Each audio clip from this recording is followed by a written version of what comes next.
तूबा का एक हैरत अंगेज़ वाक़या। हज़रत हसन बसरी रहमतुल्लाह ताला अलैहि का ज़माना था। आपकी एक शागिर्दा जो निहायत इबादत गुजार थी। इसका जवानी में खावंद चल बसा। एक बेटा था। अब वो बच्चा जवान होने के करीब था। चुनांचे वो बच्चा बुरी सोहबत में गिरफ्तार हो गया। शबाब और शराब के कामों में मसरूफ़ हो गया।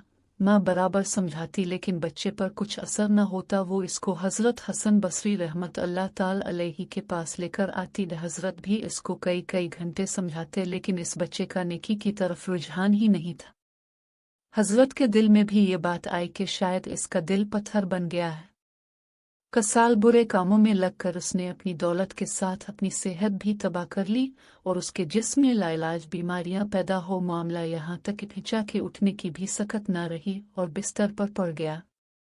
अब इसको आखिरत का सफ़र सामने नजर आने लगा। माँ ने फिर समझाया, बेटा तूने अपनी जिंदगी तो खराब कर ली, अब आखिरत बना ले और तौबा कर ले। अल्लाह बड़ा गफूर और रहीम है, वो तुम्हारे तमाम गुनाहों को मुआफ कर देगा।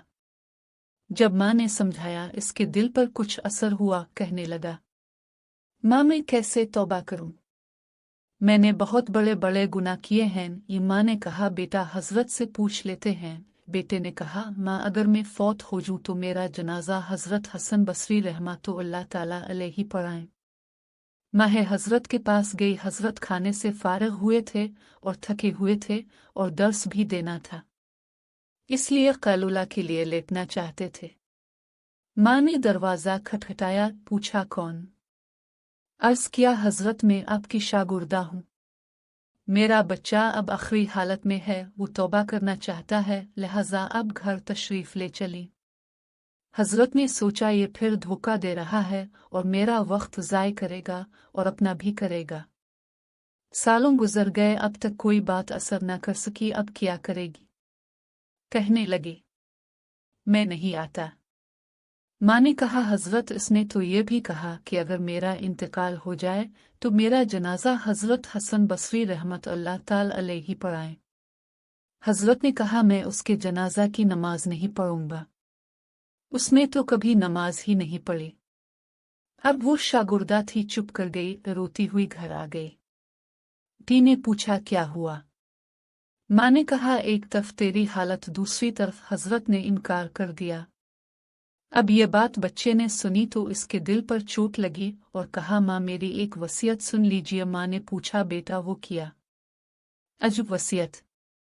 कहा, उम्मी मेरी वसीयत यह है कि जब मेरी जान निकल जाए तो सबसे पहले अपना दोपट्टा मेरे गले में डालना, मेरी लाश को कुत्ते की तरह सहन में घसीटना, जिस तरह मेरे हुए कुत्ते की लाश घसीटी जाती है। माँ ने पूछा, बेटा वो क्यों? कहा, उम्मी इसलिए कि दुनिया वालों को पता चल जाए कि जो अपने रब का नाफरमान और माँ बाप का नाफरमान होता है इसका अंजाम ये हुआ करता है। मेरी प्यारी माँ, मुझे कब्रिस्तान में दफन न करना। माँ ने कहा, वो क्यों? कहा, माँ मुझे इसी सहन में दफन कर देना, ऐसा ना हो कि मेरे गुनाहों की वजह से कब्रिस्तान के मर्दों को तकलीफ पहुँचे। जिस वक्त नौजवान ने टूटे दिल से आजिज़ी की ये बात कही तो परवरदिगार को इसकी ये बात अच्छी लगी। रूह कब्ज़ हो गई। अभी रूह निकली ही थी, माँ आंखें बंद कर रही थी तो दरवाजे पर दस्तक हुई। पूछा, कौन? जवाब आया, हसन बसरी हूँ। कहा, हजरत आप कैसे? फरमाया, जब मैंने तुम्हें जवाब दे दिया और सो गया। ख्वाब में निदाए गैबी आई। परवरदिगार ने फरमाया, हसन बसरी तो मेरा कैसा वली है, मेरे एक वली का जनाजा पढ़ने से इनकार करता है। मैं समझ गया कि अल्लाह ने तेरे बेटे की तौबा कबूल कर ली है। तेरे बच्चे की नमाज जनाजा पढ़ने के लिए हसन बसरी खड़ा है।